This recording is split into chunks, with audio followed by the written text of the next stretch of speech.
Like, why is it that this body that I am in foreign? And there are women who like are in their 90s and have never seen their vaginas. I need to like be mindful of how I look because of how someone else might treat me. I just saw something recently that a baby came out holding like an IUD.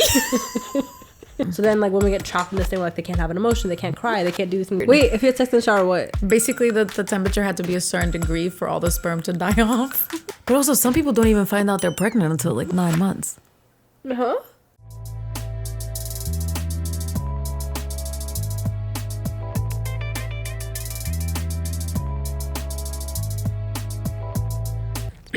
I've missed you.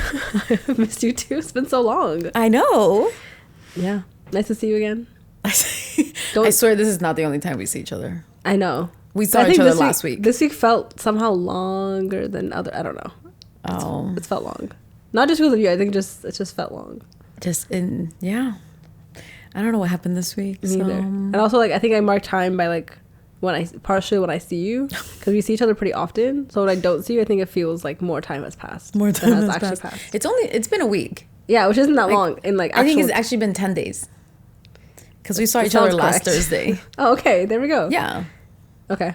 Good memory. I was gonna go into a tangent. I'm like, I really hope I don't get Alzheimer's when I'm older. Oh my god, I hope you don't either. You gotta sleep correctly. That's apparently how you prevent it. Really? There's more stuff, but I think one of them is definitely your sleep. Well, sure. I'm not a doctor. I'm just saying. I said I actually have no idea how to prevent Alzheimer's. I think it's genetic. Can you even? Yeah. I think you could help. I don't know. Nope. Yeah, I'm sure there are a lot of things you could do to help. I'm not doing them. That's why I'm saying you should sleep more, because I think that's part of the issue. Like, how's the life audit? You know, I definitely need to sleep more. I'm only good at sleeping in the morning. It's not a useful skill. What? Like I'm like tired and ready for sleep when it's like 6-7 a.m. At like 1 a.m. I'm like laying look at the ceiling. Like, then you should have a night job. I would love to have a night job. Oh my god, have you ever seen the show Modern Love? Have I made you watch this? I'm obsessed. Okay, what kind of show? Is it like a fiction show? It's based of a New York Times column. Oh, that's by the same name. Oh, okay. And it's just how people fall in love, stay together, fall out of love. And there's only 2 seasons. It's an older show, which is that's fine. 2019, 2020, it's not old. Which is not old. But I'm just saying that there are new seasons right now. So it has 2 seasons. And in the second season, there's this episode where this girl basically has the entire episode is her life at night, and I always think about you when I think about that episode. It's so annoying. Like I try to go sleep like a regular person at like 9-10 p.m. and I'm just waiting. Need some melatonin, and then it doesn't do anything. Seriously? I've tried it. Yeah, I'm need some weed. Maybe that might actually do something for me. I don't know. Weed will always put you to sleep, right? But then it'll be like 5 a.m. and I'm like, I'm like ready. And it's like 8:30. I'm like, fuck, I have to get up now, like do day stuff. Okay, I'm gonna figure it out. But that's currently the sleeping part of my life is not happening as much as it probably should be. But I think about Alzheimer's. I'm like, I'm gonna get Alzheimer's if I don't sleep. Okay, please. My grandma has Alzheimer's. Don't let anxiety start talking to you. Yeah, but I think it's genetic, and I'm pretty sure your brain needs rest. So yes. Anyway, how's your life audit going?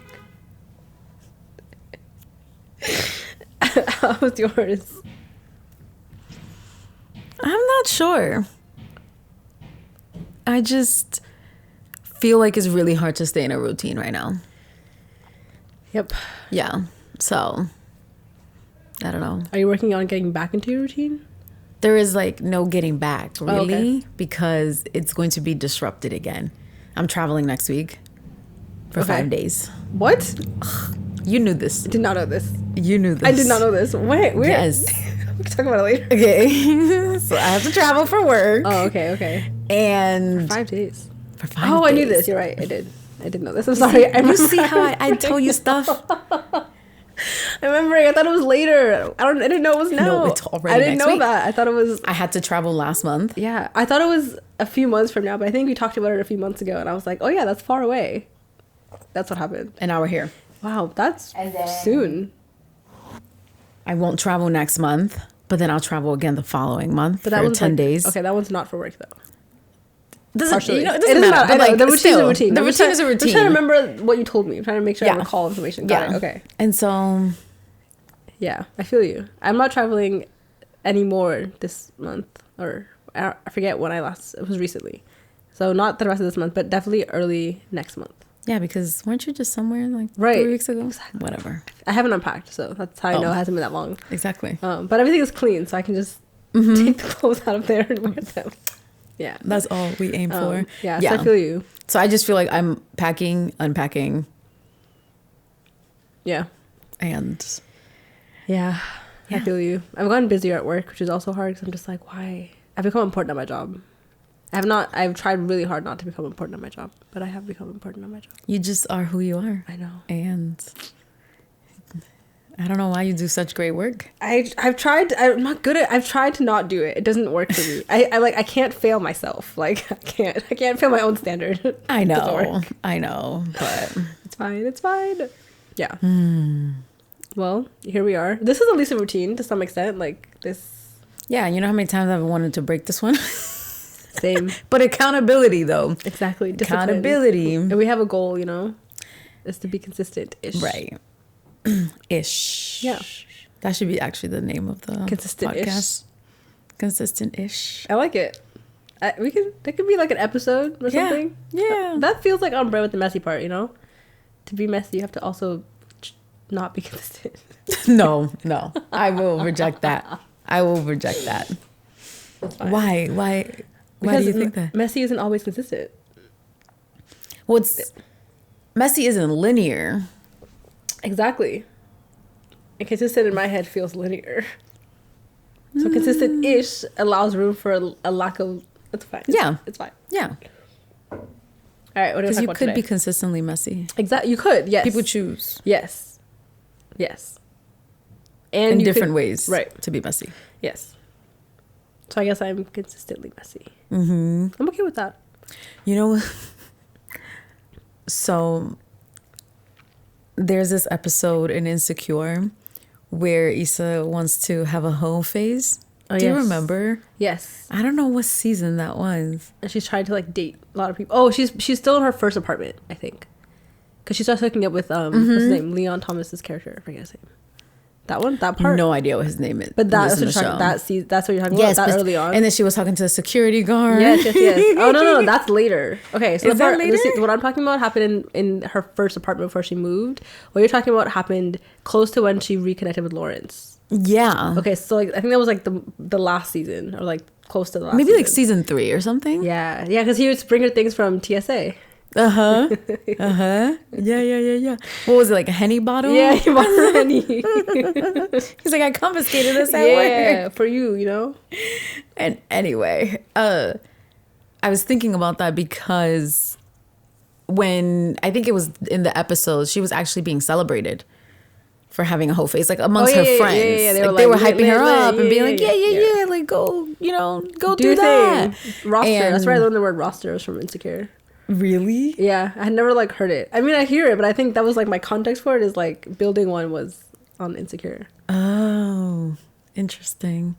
Yeah, because I feel like I grew up and people were always talking about Yes, I just never heard the terminology. the terminology. Like they did it, people were doing it, but I was like, wow, what a organized thing you're doing. Like you have this sort of plan here. I love it. Like you have time, and this is Yeah, and you're like, there's a queue and your roster, and you're switching people out of your queue, and I'm like, amazing. All that sounds like a good time. Mm-hmm.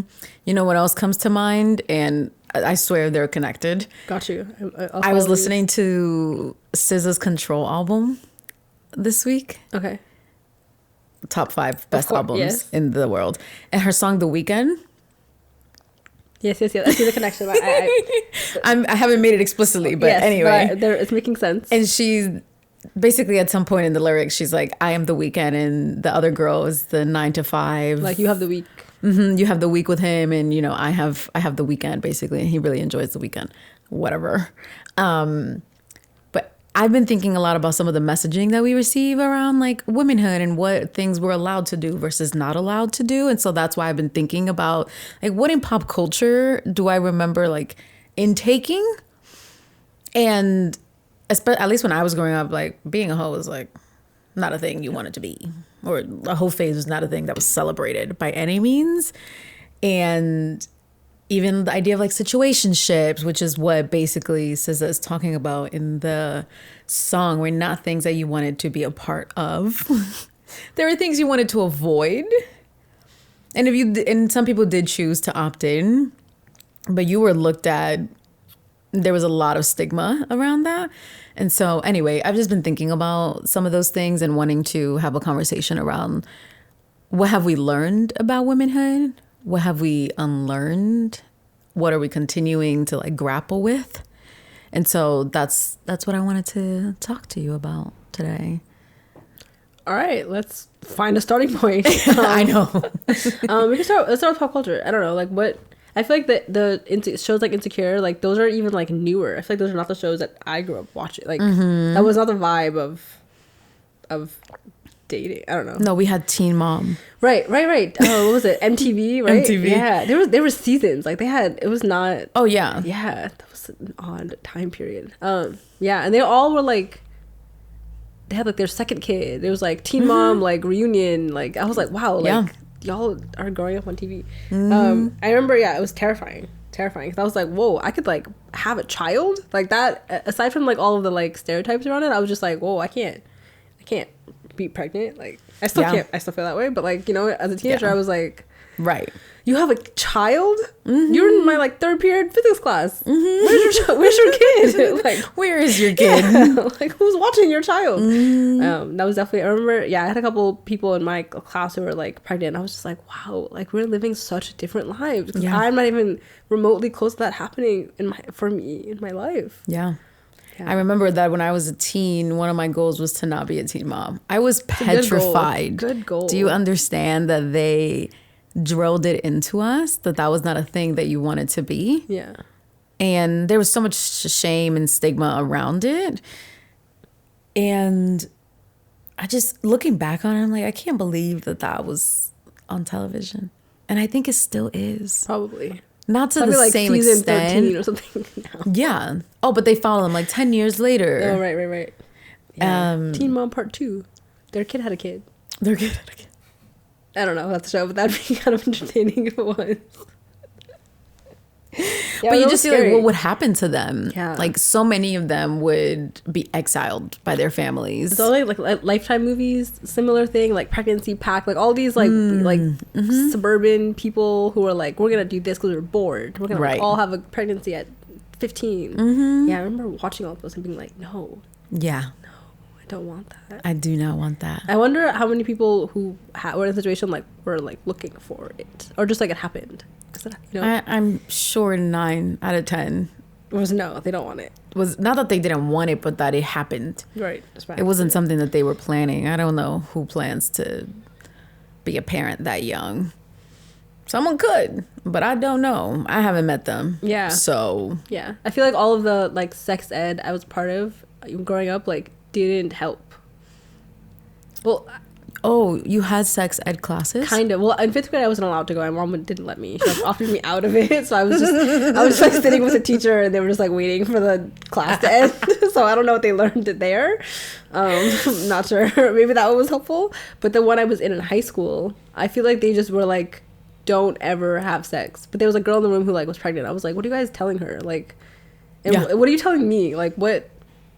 If anything, like you're like making people more curious than safe. Of course. So, yeah. Do you have sex ed? No, that was not a thing. I mean, they just didn't want to talk about sex. Yeah. So they avoided it. So like celibacy? Or they just didn't bring it up as a concept? It was more of like, that's not a thing you should be doing. Oh. You need to wait till you're married. To tell a high school student. Yeah, you need to wait till you're married. Married? Yeah. I mean, also if you think about, well, I'm mixing like school and family. Okay. So in school they didn't say it. They just didn't really talk about it. Well, the only thing that I remember was my gym teacher, who is concerning in some degrees. He told us that if you had sex, what was it?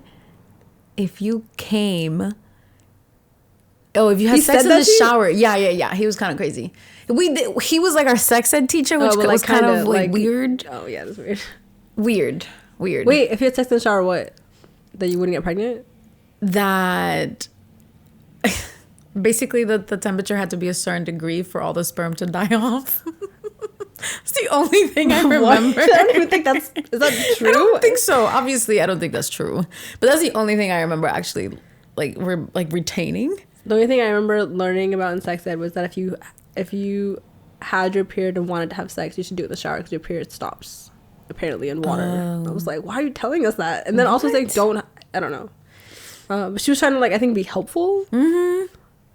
Yeah. But anyway, so many mixed messagings. Yeah, none of it helpful. So many mixed messagings. Even thinking about, like, much younger. Yeah. Just not necessarily, or being told that I shouldn't wear, like, short pants when I'm in the house and, like, there are men around. Like, just these very small ways that I was taught to, like, police myself and, like, police my body. And I remember when I was in 6th grade and I was going through puberty.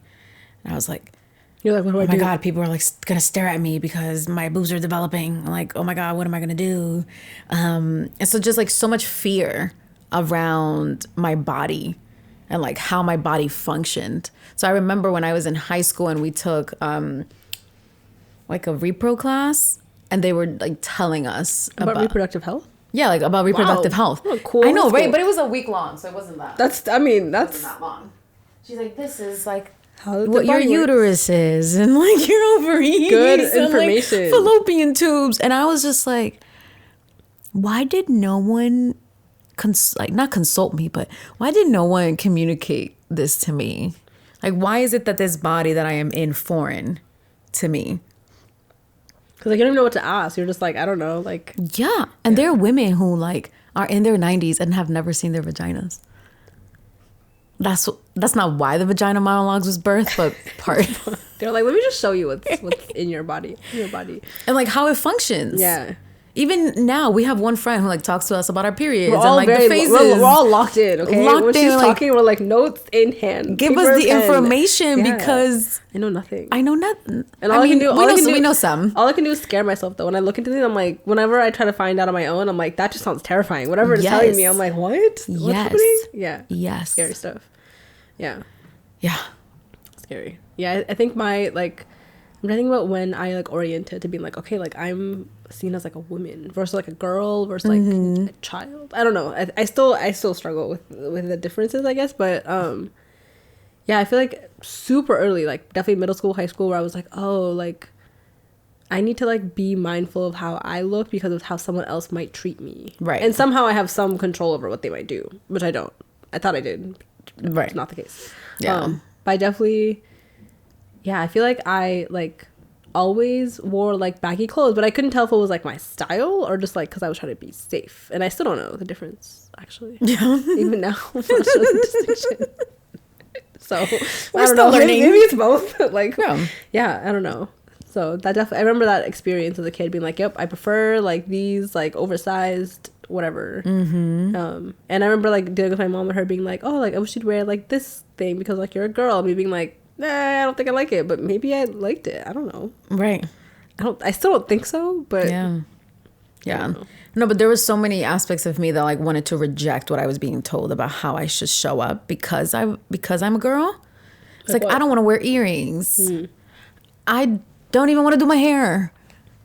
I want to be left alone. I don't want to wear a dress. Like just all of these little ways that we have to perform femininity, which is a word I hate, but you got not hate, but like hate saying because it's so it's a hard word to say. And watching so many women around me perform. Yeah. Like the makeup and everything. I'm like, I still don't know how to do my makeup. You know what I'm saying? Same. Even now, I feel like I had like a second, like, I don't know, it's not, I guess like social puberty. I don't know what else to call it. What? Like when I feel like I had to like learn how to like do my eyebrows. Like this is like in the past like 7 years that I feel that I'm like, oh, like I'm supposed to like care about this. Yeah. And I like don't, like even now I think I own a pair of heels that my mom forced on me that I have, and I don't wear. I don't want to. Yeah. But it's hard to know like what of it is like mine or not. Even like my nails, I got my nails done for the first time like I think during the pandemic. Really? Yeah. Like I never went to nail salons. I don't get my eyebrows done. I've got my eyebrows done like maybe 4 times total. With you was one of them. Like I haven't gone since we went, and that was like 2 years ago, 3 years ago. Yeah. Like I haven't. I just like it doesn't feel. I'm not interested in it. I think I've decided that finally, but I don't know why I didn't for so long. I think it was to your point of like rejecting like what I watched my mom, my sister do, and I'm like, I'm not spending 2 hours on my face. Right. It's not. I can't. It's not who I am. Sorry. And I know it's like not for a man or whatever, but I'm like, I think it is. Nah. Like not for them, but like because like you might be able to like keep yourself safer if you're able to like fit into a box. I don't know. Like there's different things that it might help with. Or not. But it's hard to know the actual answer on either side. Yeah, and recognizing that like regardless of what you do, it's if someone wants to harm you, they will. Doesn't matter what you wear, doesn't matter what you look like. That's just a reality. Yeah. Right? So unfortunate. It is very, very unfortunate. And that is what it is. Yeah, that's what we live in. Okay, what are the parts of or aspects of womanhood that you feel like you have learned to lean into that you like enjoy? Whether it be like now or like when you're younger. I used to hate being called sensitive. It riled me up even more. It depends on the context. I agree. It depends on the context, but it was always told to me as that it was something wrong with me. Yeah, like I was because I'm sensitive. And so, one, I am grateful that I know I have emotions and that I can like cry and those things are fine. You know, like that my body works how it's supposed to.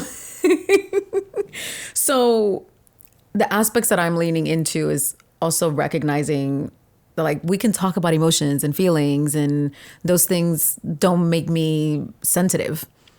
It just means that it is a part of life and it's something that should also be acknowledged. And not to say that I'm like going around crying all the time because that's not what's happening, but that I'm not ashamed of that if it happens.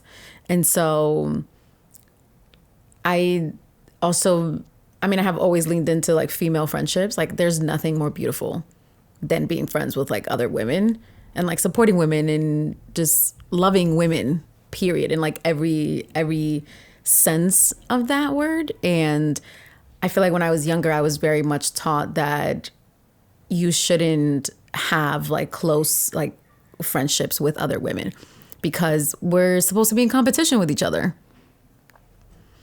That's not your friend. That's like your frenemy who's going to go and like talk shit about you. And so that's a big one. Like I very much had to reject that growing up. Just be like, oh no, we don't have to be in competition with each other. I don't have to want to be you or you don't have to want to be me. Like we can both coexist and learn how to be friends. And that's not a model that I had. And that's why even now I'm always like, my friends are my friends. I love them, you know, and like I want to make more of them because I just think there's something about being nurtured by other women that is very different. Yeah. I think a part of it for me is like, I think that was always really hard to come by for me. Like I agreed with the sentiment, but I couldn't find it. Like I was interacting with a lot of girls or women now, I guess, who like were very much like, oh, you're gonna like take this XYZ from me, and I just like I didn't have the energy to like battle whatever. Yeah.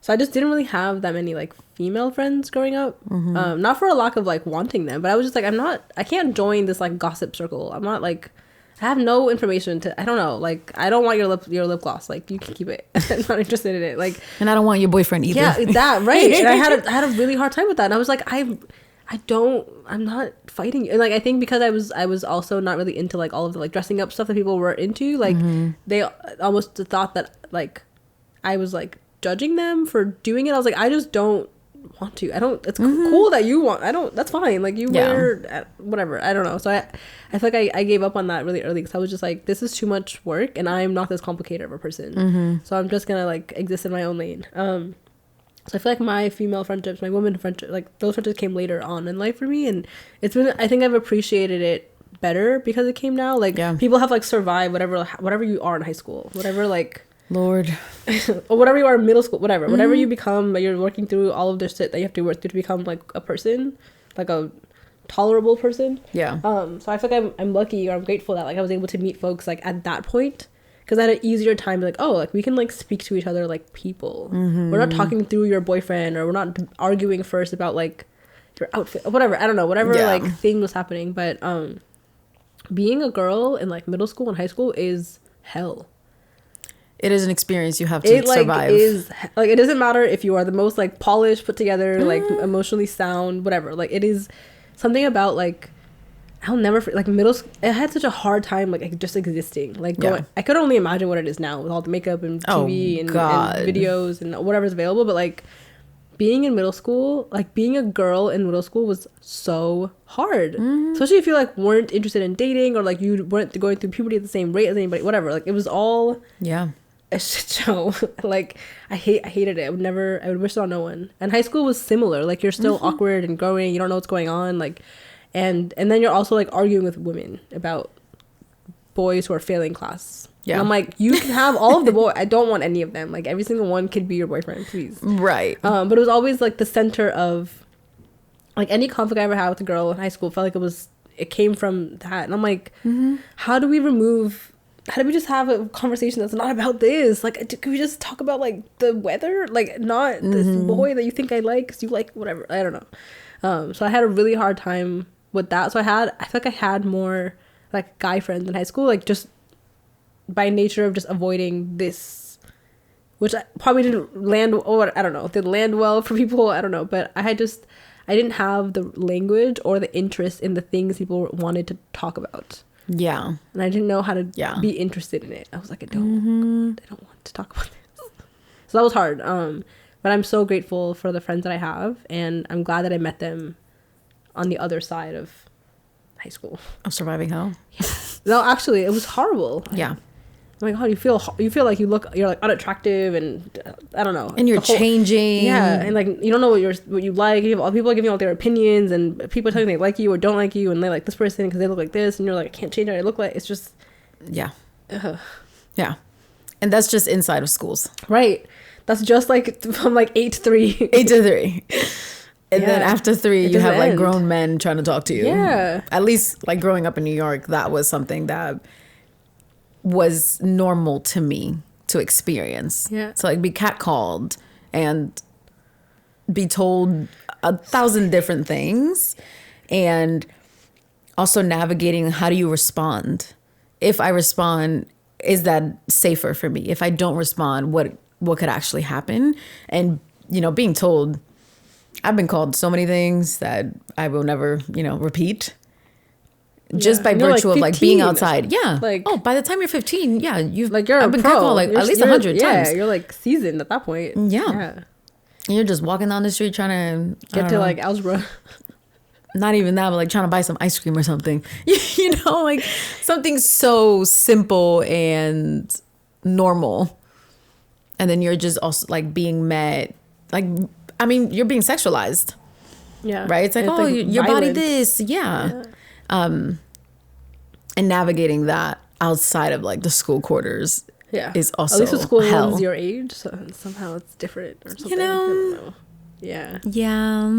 Yeah. But even I remember a while back, you were talking about how some of your high school students or some of the high school students that you worked with had like pictures of girls being nude. Oh like, yeah. Oh my God, that's a ridiculous situation. Yes. Oh my God. It was like a game they were playing. Yeah, they were middle school boys. They were middle school. And they had made like playing cards of a girl, like nude that they were sent. And I was like, what? I was like, you guys are printing and laminating.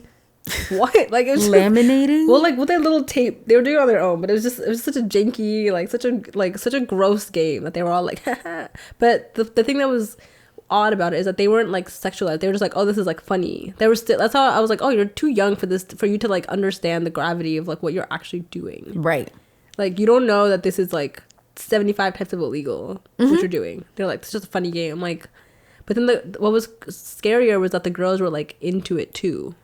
Oh. Because they were trying to, like, the game was like whoever sent the most in a week won. Whatever boy got the most also won, and they would like date the following week. That was the game, right? I was like, wow, this is why growing up with the technology was amazing. An absolute treasure. They don't have any phones. Absolutely not. So the game was they would date, and like they were in middle school, so dating just meant they would like hold hands or something, like to class, right? But they were doing this like really vulgar thing. That's scary. Yeah, terrifying. Yeah. No, I don't even know how they got oxygen. I don't know. I have so many questions about how that became what they were up to. How that became what you were up to? How did you ask? Just yeah. I didn't see their text threads, but there was some rules they had established clearly because everyone knew what was going on except for, but they were telling us, the adults, like it was not. When I was hearing this story for the first time, I was like, are you really telling me that, like, you're really just like, and then this happened? You got no shame? I don't think, that's what I'm saying. I don't think it fully like grasped the severity of the situation. Yeah. As they were like in it. I don't know. Yeah. Like the amount of sexualization that happens to kids, and the amount of times that they do it to themselves, like the amount of kids I've had to talk to be like, hey, like you can't just keep sending nudes to boys. You just can't. They're like, but he likes me, or like he's gonna talk to me tomorrow if I send him one more. And I'm like, no. You know, but the boys are as like stupid. They're also as innocent. They're like, oh, my older brother always gets news, and I see his phone, and I want to like be like, you know, there's like all this other, like it's happening like rapid speed. So it's middle school. Middle school is like this tricky time where like you're so insecure that you'll take any validation from anyone. It could be a stranger on the street. It could be the guy in the car who offered you a ride home. It could be your like that's like a terrifying window. Yeah, where you're like really looking for someone to tell you you're like pretty, and you'll accept it from essentially anyone. And hopefully not, but like that's what I've seen. And sometimes what I've seen is that when you want validation so deeply, you aren't able to assess risk properly. At all. Not even properly, just at all. At all. So it's like, oh, okay, well, this guy's like talking to me and thinks I'm pretty, so let me get in his car. Like, whoa. Yeah. Let me stay at his house. Like you, let me go fly somewhere. What? Never. You know, never. But it's like I don't know. That's always tricky for me to think about, because like I have friends who are my age who still don't have the discernment, and I'm like, we grew up in the same society. Like I didn't learn what I know from like something different and more horrible than what you live in. Like we all live here. Like, well, I know for myself, I learned to be guarded. Yeah. When I am in public spaces and just anywhere. Yeah. Like it is very rare for me to respond when someone is like, you know, especially a man is speaking to me, just because I don't know what that interaction is going to lead to. And I don't want to know. Actually, I have no desire in knowing. And I find that some people, because of their personality, may be more open. So scary. They are sometimes in scary scenarios where I'm like, I was just telling you earlier that I was leaving the gym a few days ago and some guy was whistling at me. And I said, who the fuck you think you are? Where's the dog? Right. I was searching. I was looking around. I said, and then he did it again and was staring at me. I said, no shame. Yeah, terrifying. Yeah. It doesn't get easier. I don't know why this irritates me, but whenever I feel like a man doing that sees another man, they're like, my bad, bro. I'm like, right. Obviously I hate that. It's like makes me irrationally upset, because I'm like, what? I'm like, because you guys are both like men, so like, yeah, I don't have the words. One of the things that I learned very early on, which I actually think is funny, but that if you're walking with a man, he should be on the outside, like, so that he can protect you if anything happens. Like from the car that might hit both of us? So if you're on the sidewalk, like you should be in the inside. Because you're like fragile and a girl? Yeah. Have you've never learned that? I have. I probably just like have decided to forget that information from my brain. Like it just, because I don't, sure, right? It's not the hill I'm dying on, but like, of course. What are you going to do that will somehow protect me from? But it's more about perception. Yeah. For who though? Perception for other men? Yeah. It's like, I got her, bro. Right. This is mine. She's mine. She's protected. Yeah. I mean, I'm not that useless. Like but I know that's what's hard about it. We are perceived as fragile. I know. And you know, people are stronger than me. I'm not as strong as I could be, I guess. Right. It's just, yeah. Being a woman is hard. Yeah. To say the least. Yeah. No, and I think about like some of the racial dynamics too, like being perceived as fragile and then also being perceived as like a strong aggressive. Black woman. You know what I mean? Like aggressive. And it's like, which one do you want me to be? Am I fragile or am I aggressive? Which one? Which one am I? Am I both? That's confusing for my body. Let me lean into one side. Like, come on. Yeah. Like, because imagine like then like trying to date. Like, what are you doing? What's happening in that situation? Yeah. I mean, I know we all navigate it, which is like you have to rely on your discernment, like really, because people are good out here. They people, manipulative people, like dangerous, harmful people have a really good like poker face. Yeah. Like, you know, I know some very smart, very intelligent women who have been played and hurt at the hands of men who've like tricked them into the, I don't know. Yeah. And in a previous episode, we talked about like being in like relationships and like experiencing abuse within relationships, and that's just like one form of violence against women. And when you open your eyes to, again, I feel like I'm also at an age now where I have friends that are like older, so I just see what women experience, and I am in awe what they tolerate, but also just like physically what we endure. Like I know women that are going through like premenopause right now. And I'm like, you hot and cold?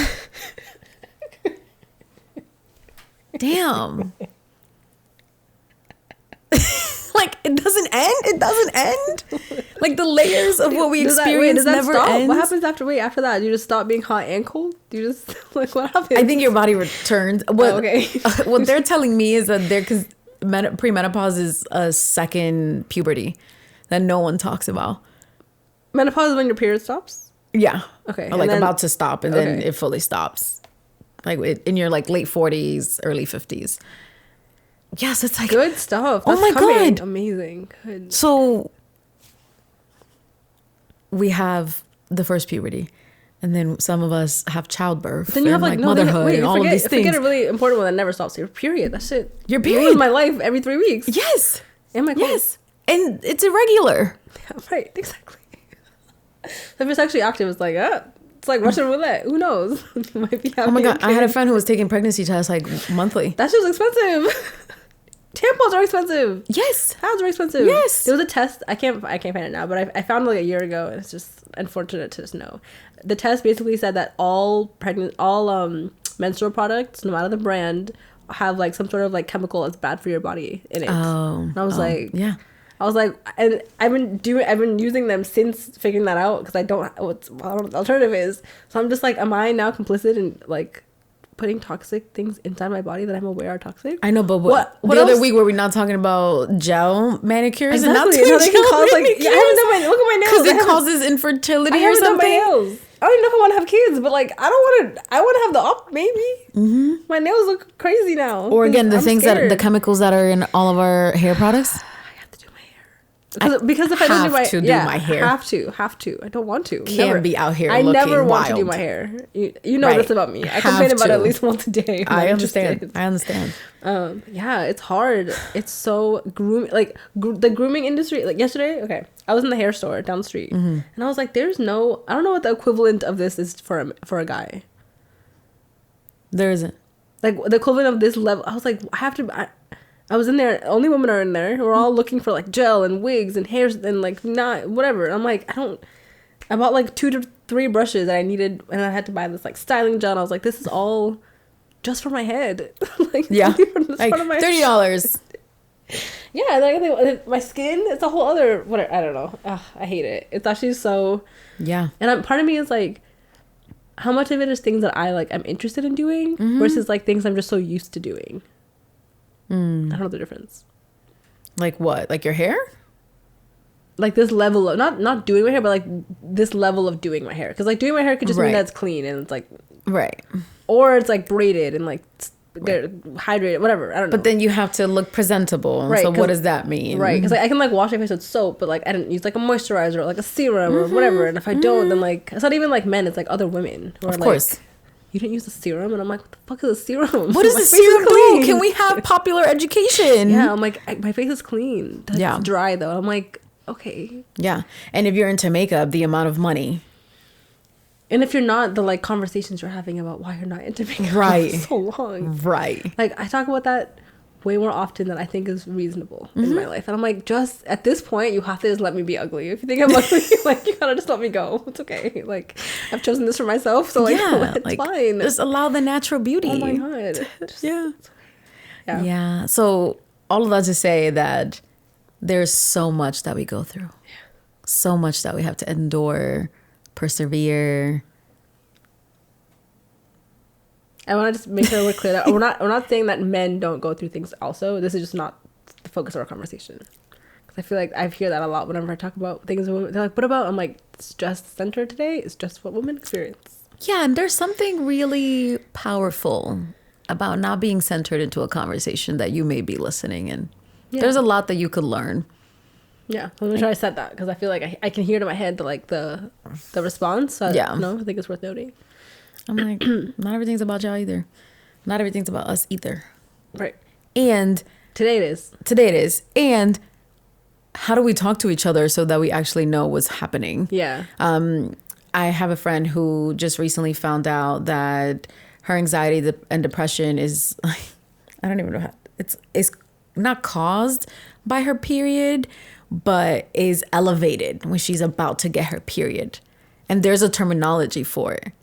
I can't remember it right now. So she has both those things separately, but they're like linked. Like yeah, I guess. Wow. And it's worse. What do you do when she's about to get? Do you get on birth control? That's also a whole other thing. The birth control may not even help. Oh, because birth control might sometimes maybe limit or lighten your period or something. Yeah, but she basically like is enraged for like 3 weeks out of the month. That's really just a lot of time to be upset. I'm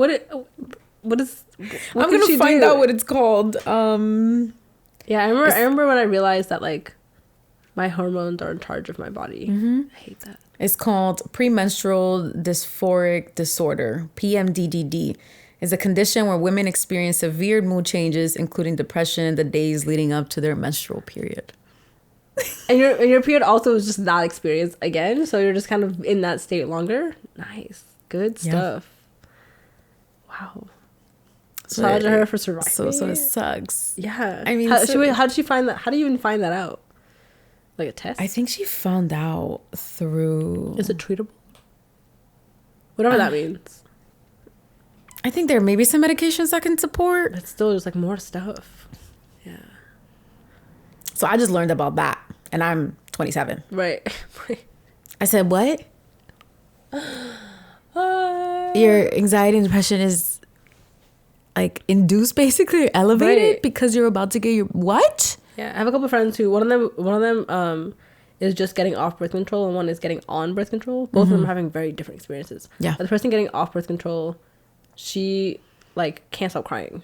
I'm just like, you have to go to work every day. Like, what are you gonna do? So it's been like 3 months of her like trying to get back to her like. She's been doing it slowly, so now she's like 3 months off of it. Yeah. But her body's still like full of whatever Hormones, yeah. was in it. And my other friend who's trying to get on it, she's trying to pick what to get on. There's like the pill and like the thing in the arm. And Yep. And they keep giving her all the side effects of what will happen for each one. And she's just like, well, how do I pick? Like, yeah, because some birth controls, like you gain weight. Yeah. Some of them you lose your appetite. yeah, but some of them like the one that's I don't know, the one that inserts like a T, the one they put inside of you. That one, if it moves, you're fucked. Like if they lose it inside your body, then you like it might like poison you or I'm like. I just saw something recently that a baby came out holding like an IUD. What?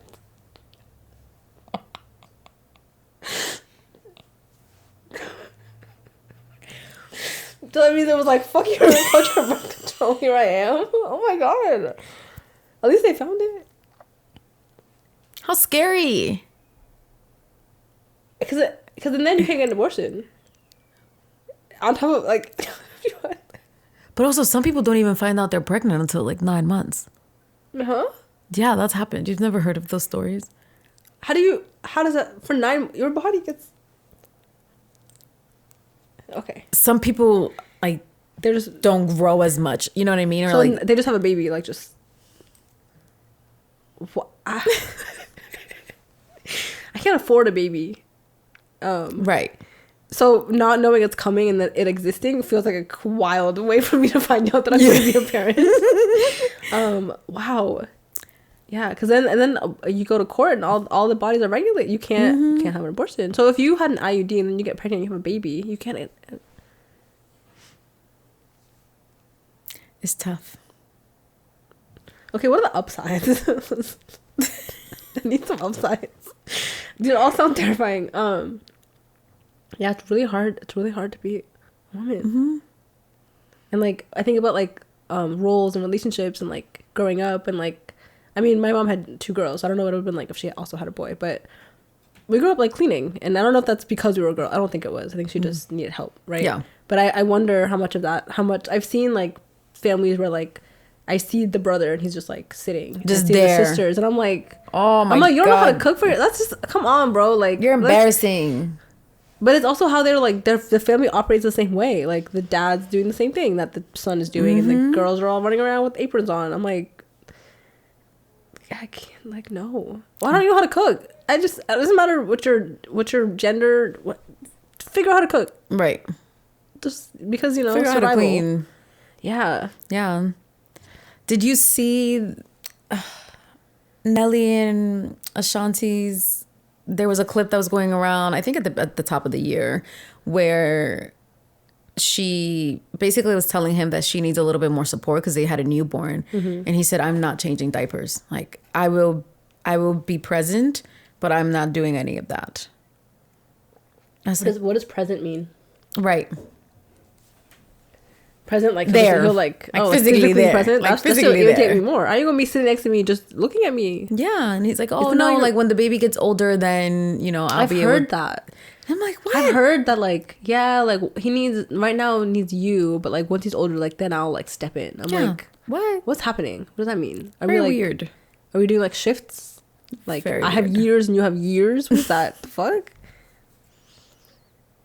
Yeah. How do you? Because then if you're dating, then you gotta make sure you vet out people like that. And how do you do that? Because there's no kids. So hypothetically, everyone's gonna be like, yeah, of course, I'd be there all the time. Like, right. You know. Then like the baby comes and he's like, nah, I'm not touching that. I don't know. But anyway, these are not upsides. They're still not of course. upsides. That's kind of a crazy like. Yeah, I mean, I don't know if you consider it resiliency an upside. Is that an upside? I don't know. Foresight? I know a lot of women that are organized.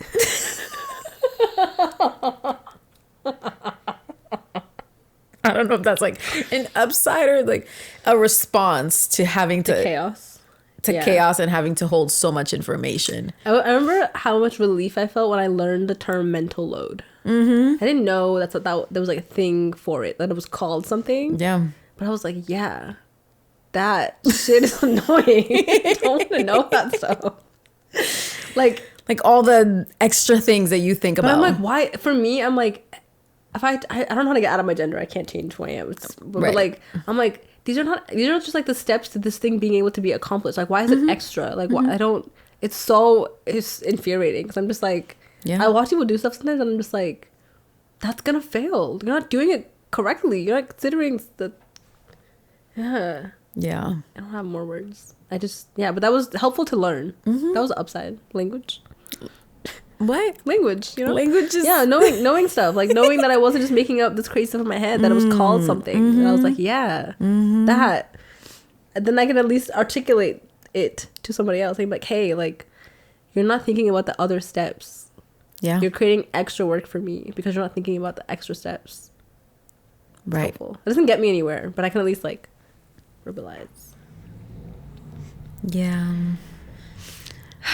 I really want to sit with the question of what are the upsides. Because I know that there are many, but it's hard to articulate, like to put words to them. I think that it's easy. This is not a comparative thing, so I don't know if this is true for men, but like I think because of all the things that we think about, like there's room for us to find lots of small joy in a lot of things. I'm not saying men don't have that experience. They might. I don't know. But that's an upside to me. Yeah. This is like, I enjoy the, like, I put this all together and now it's done. Like, I clean my whole house and I get to sit in it. Like, that, those experiences are upsides. I don't know if they're tied to being women. Yeah, I don't know. Because that makes me think about when I was younger and maybe I was sitting on the couch and my grandma would be like, what are you doing? you have stuff to do. Yeah. There's My enough mom would be chores up to at go around. 7 a.m. with music blasting. Oh, me being 100%. like, oh my God. Saturday mornings, cleaning day. Yeah. And I do, honestly, an upside is being resilient. And maybe adaptable. Okay, I had to Google it. Adaptable. Yeah. Yeah. Women are very adaptable. Okay, let's see. This is not helping. I should have asked this question earlier. The prompt says, what are some advantages to being a woman? The first one says, somewhat more resistant to starvation and to infection, but only if not pregnant. What? That's the first thing that it says. You're what? Somewhat more resistant to starvation and to infection, but only if not pregnant. Because we produce more fat? No idea. That's the first thing that it says. The second thing it says, ability to breastfeed. Is an advantage. Girl, The third- what's the source? Because that is not. I don't think a list exists. I mean, we live longer is the first one. oh yay, okay. Which is true for the most part. Is that an upside?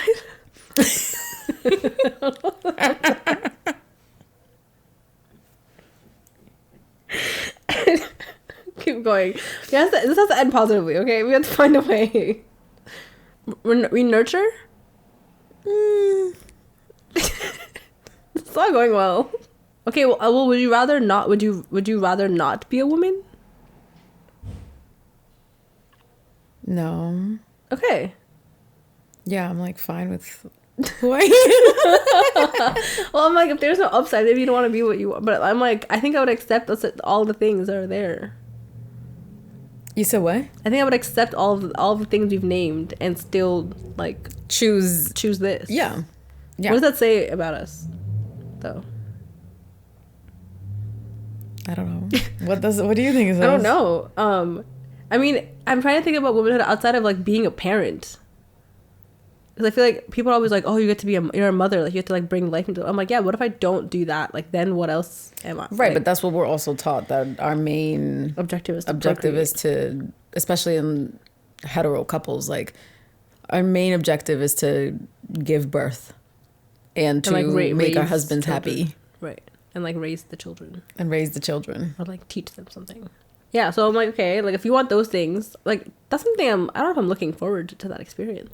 To what experience? To like doing any of those things. It sounds hard. Yeah. Okay, but if you think about womanhood outside of like parenting or like birthing children, like what else is like true about womanhood that isn't related to children? I think you named it earlier with like the emotions. Yeah. I'm looking for a second one. Like another thing. A lot of us are intuitive, which is another way to say. In terms of our emotions, we know how we feel. Mm-hmm. We know how to read a room. I think being highly organized women is create great. Safety. Yes. In a different way than men create safety, but I think women create safety for women and for men in a different way. Yeah. I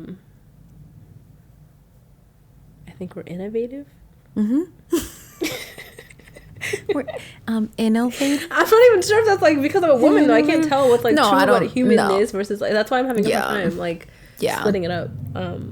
But is it like, is there something special about us because we're women or just because we're humans? I don't. That's the question. Like the things that I feel like are true about me because I'm a woman. I'm grateful for. You know, like I'm grateful that I can sense my feelings and yours. I think that's a skill, right? Like I think that's a. But I think everyone can learn that. Yes.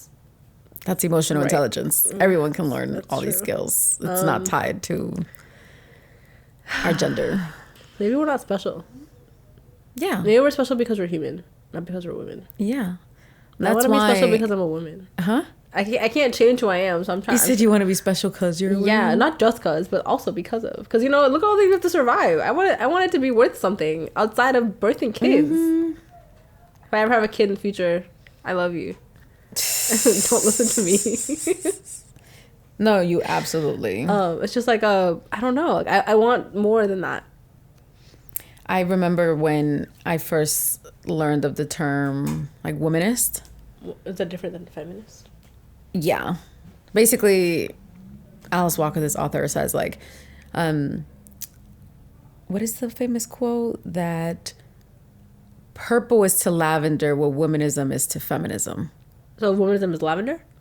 Or feminism is lavender? Womanism is lavender. Oh, that makes sense. That's a good. I don't know why I understand that, but that made sense to my brain. All right. Yeah. But I'm going to read you the definition that she used that I always go back to because I'm like, so beautiful. Love Alice Walker. Beautiful. 1983.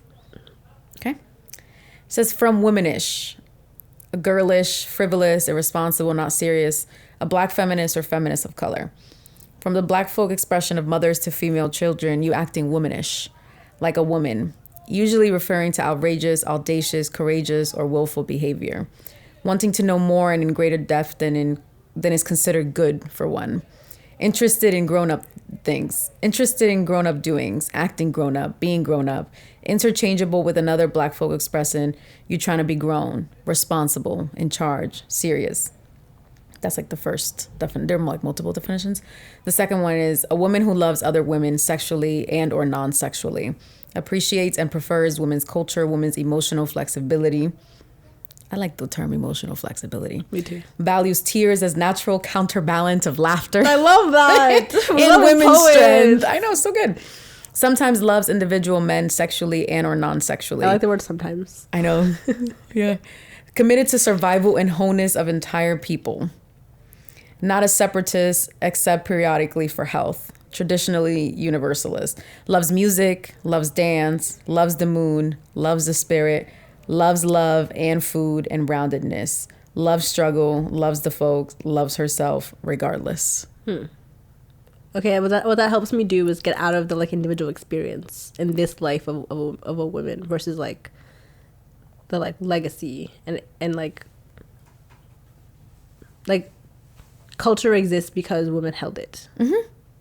That like I mean it's bigger than like if you think about like one person's life and they're like I don't know from when they're born to when they die versus like the life of women across like time and space. Yeah, like we were worried about the small things. We're worried about the small things? About the small things. The things that build things. Mm-hmm. So like I think like part of why I feel like women get read as like emotional, whatever, it's like they're focusing on little things, right? Yeah. But little things make big things, which I think in my builders. Yeah, I think in my experience, like when men tell me that, I'm like, because you're looking over there, you're not looking in front of you. Women, I think, are able to look in front of them and ahead of them. Yeah. In a way that which I attribute to my womanness more than my humanness. Just being conscious of your environment. No, holding on to small things. Oh, holding on. I don't think that's like. I think it's like counter to survival to hold on to small things. Like right, you're, like if you're trying to survive, you want to let go of anything and like have nothing, have like almost nothing to like carry. Yeah, that feels human. But I think what feels women is like not like bringing something along with you, like marking your place, like leaving a trail. Like those things feel different than. Yeah, I like that. That was super helpful to reorient my brain. 'Cause I was like, wow, it all sucks. That's all I'm hearing is that it sucks. Yeah, there's another, like an extended version of the definition is one where she's like, I'm going to Canada and I'm taking all my folks with me.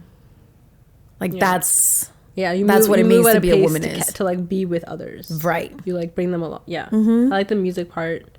Makes me think about moon. My favorite. I mean, I told you this. I bring this up, I think, at least once a season. My favorite thing that I learned in college, blues epistemology. Favorite. It's just the most like, fascinating thing I've ever learned. Yeah. But that concept that like next to struggle you find like you thrive. Next to like nothing you find art. Next to like darkness you find joy. Right. The next to death you find survival. Like all of that pairing, I attribute that to that definition. Right. Like. With everything that we have to endure, we have also found right. That's exactly. That's the same. That's the theory. The theory blues epistemology is like is the theory that next to like the worst thing you'll find something brand new and beautiful. That's the concept. It's so beautiful to me. I love it. I was like, wow, college is so cool. I can learn things. Yeah, like it's just like a really beautiful thing to know. So like I think it's helpful. I think the answer that you both of us gave, that like we named like 75 things that suck, and we're like, yeah, still will be here though, right? Like I think there's something really like honest about that. I don't know any women who would rather not be. Yeah. With all the things, all the like anxiety and like your period is coming and your whatever, like all the things that happen to women. Yeah. And women survive and don't survive, you know? Yeah. That's part of why I really love these paintings. I think like they don't have a face. Right. And they represent anyone. And they're like, I don't know, I just like, I think when I first saw them, like that's what I thought about, is like there's something so like inclusive to me about them, and it's just about women, nothing else going on. And I just really and I would say that it's about Black women in particular. Oh, for sure. Yeah, definitely about Black women, for sure. Because that's also I mean, there's so many things that I want to say, but it's always hard for us to have a conversation around gender and not talk about race.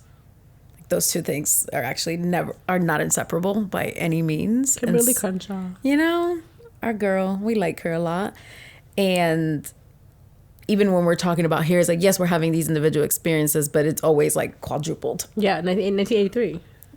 Yeah, I think intersectionality might have been sometime around that as well. Definition of it. I think it's 89. Yeah. I just like, I'm so grateful to the amount of women that, while like suffering, are trying to give their experience language.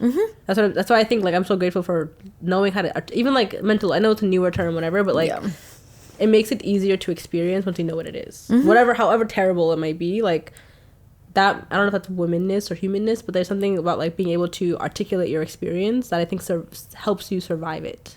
Yeah, whatever it may be. Or like, and then hearing it from somebody else, like, oh, like I'm not like an individual with that experience. Like if somebody else has also shared this trauma in a different way with me, it makes it that much smaller and easier to survive. Right. It's like my problem is my problem, but when I share my problem, I recognize that we have a combined issue or problem. Yeah. Yeah. Yeah. I think that women are natural storytellers. Yeah. I think you're right. And we have had to be, right, to survive so many of the experiences that we talked about. Yeah, and to keep them. Like, and to keep them like current. Yeah, and also recognizing that so many of women's contributions have been erased.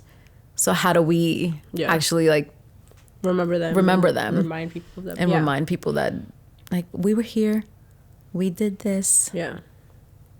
And I think there's a lot of like, I think about like quiet obligation. Like part of why I stayed in the classroom so much longer than I feel like I wanted to, because I knew that without me in a room, Black girls in that room had no one that looked like them present, right? Whether I hated it or not, you know, like, it would have done them such a larger disservice to not have access to someone who looks like them in a space they already hated, right? Like, so I think a lot of women also give themselves new trauma, trying to hold doors open for other women, you know, like, and that, I don't know what that is. Like, I think it's intrinsically true for a lot. I don't know that many women who don't, Black women, I'll say, who don't operate that way.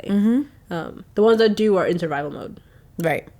Which, you know, to their own right, respect the attempt to survive your experience. Like, never gonna fault you for it. But I think the ones who can have a little bit of room, like, stay somewhere longer because it helps somebody else survive as longer, you know, gets them out too. And I would also argue that we are communal.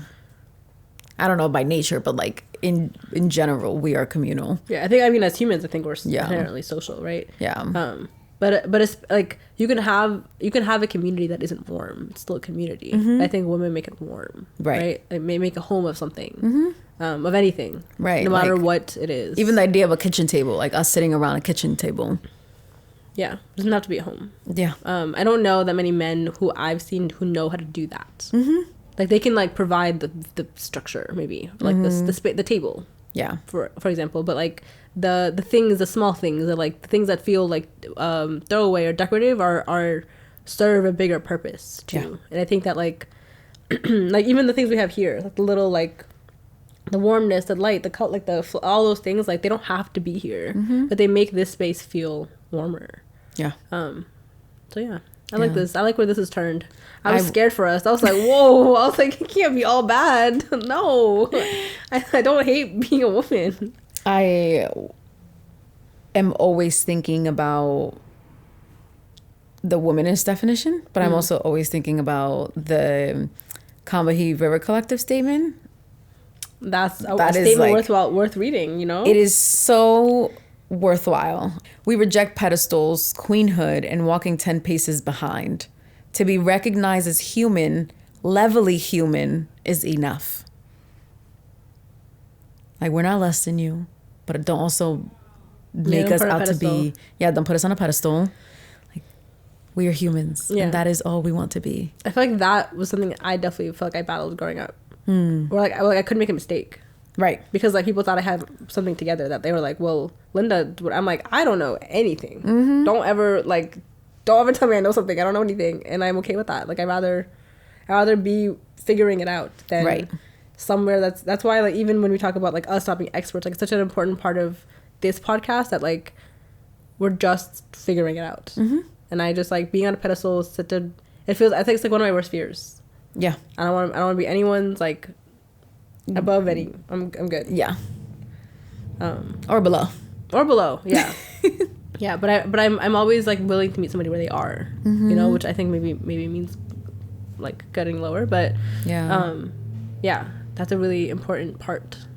That also I think like because women are communal and they're community oriented and they're like kind of doing a lot of things all the time. Like I think that it's easy to be like, well, they've never made a mistake or they can't falter. Yeah. So then like women get trapped in this thing where like they can't have an emotion, they can't cry, they can't do this thing. They like are natural, like that naturally help them continue moving.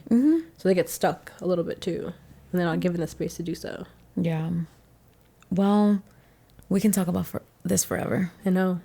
And we will. Okay. And start wrapping it up. Yeah. All right. What are some of your takeaways? I don't know. Well, one, I think it's important to remember the things that are hard. Always. I think there's value in it because, you know, like toxic positivity is a thing and I'm not interested in that. I think there's also a lot of value in the counterbalance. Like tears to laughter, right? There's something about, I really like that. That's like my peaks and valleys thing. Yeah. It feels the same. So it feels, I'm glad, my takeaway is that like I'm grateful that we're able to be like, oh, all these things are the worst and here we are and here's something else to like, you know, make it feel less harsh to sit in. I'm grateful for that balance, I think, in our conversations, in like our relationship, in like being a woman. I think that's what womanhood is, right? Is holding something really hard and trying to create something beautiful next to it and like having to kind of, you know, not share the hard part, whatever it may be, to give someone else a better experience than maybe you've had. Yeah, so my takeaway is that I think women are really good at duality. Yeah. And when they're not, they work really hard to find it. What are your takeaways? It just feels so tender because it is true. We talked about so many of the things that are difficult and hard. And look at where we landed. Thinking about all of to be recognized as human is simply what we want to be. And also to treasure all the things that are unique to us. So thinking about us being communals and storytellers and lovers at the end of the day. That was something that kept coming back in her definition. Like, we love. And we will continue to create love in wherever place we go. And life is really, really hard. There are so many things that we have to survive. And I am in awe every day.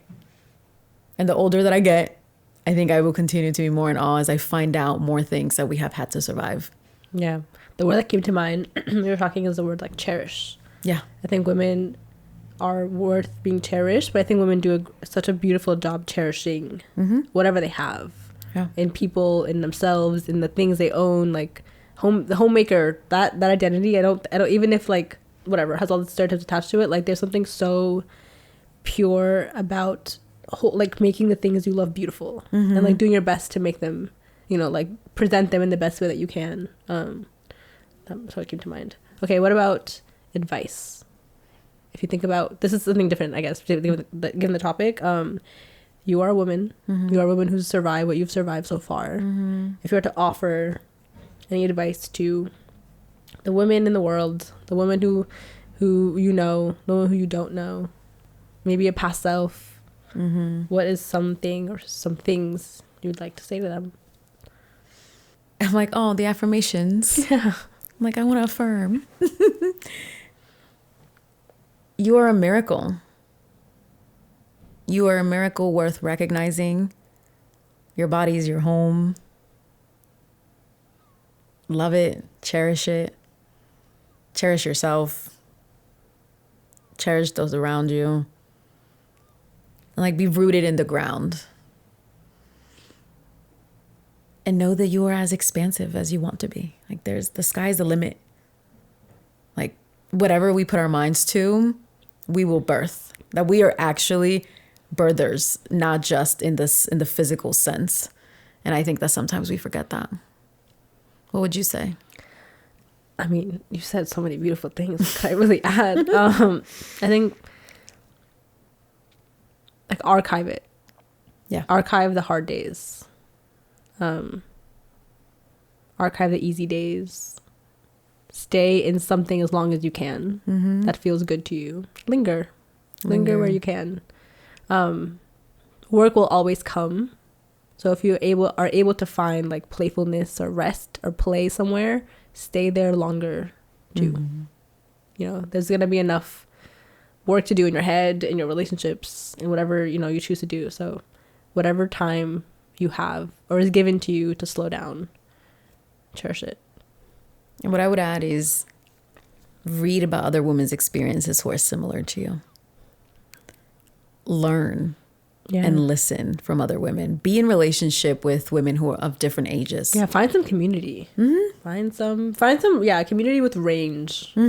With range. Across all the ways, like up, down, or across. Like find, because some things like that feel insurmountable to you, someone will laugh at and help you with. They'll be like, oh, that happened to me 25 times 30 years ago. Let me tell you what I did, right? Like there's something about like sharing your troubles with women that make that trouble not trouble anymore. And I think that it's hard to feel, just given the way our society operates, it's hard to feel like anyone else has ever seen your experience or your particular shade of trauma. Like you're like, no one's ever done this particular whatever. But people have been alive for a long time, and a lot of, and like the more you read about your experience, the more you can have something to offer also when you get there, you know.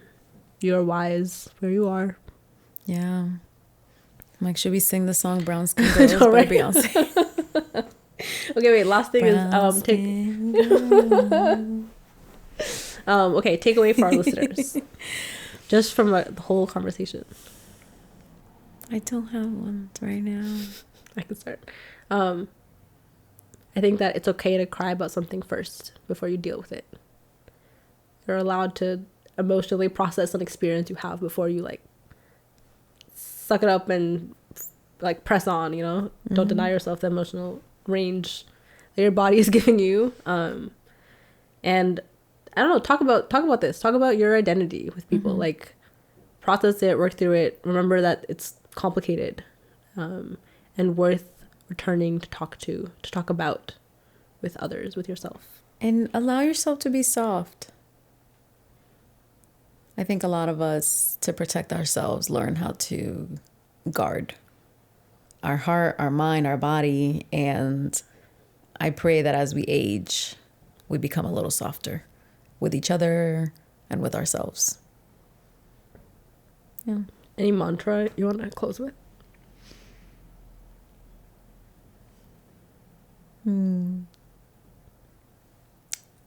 You are a miracle. You are a miracle. You are a miracle. I am a miracle. You are a miracle. I am a miracle. Me too. You said me too. And there's magic in messy. There's magic in messy. There's magic in messy. Was it long live messy girls? Yeah, long live messy girls. Long live messy girls. Hear, hear. Hear, hear. Right, because we will live longer.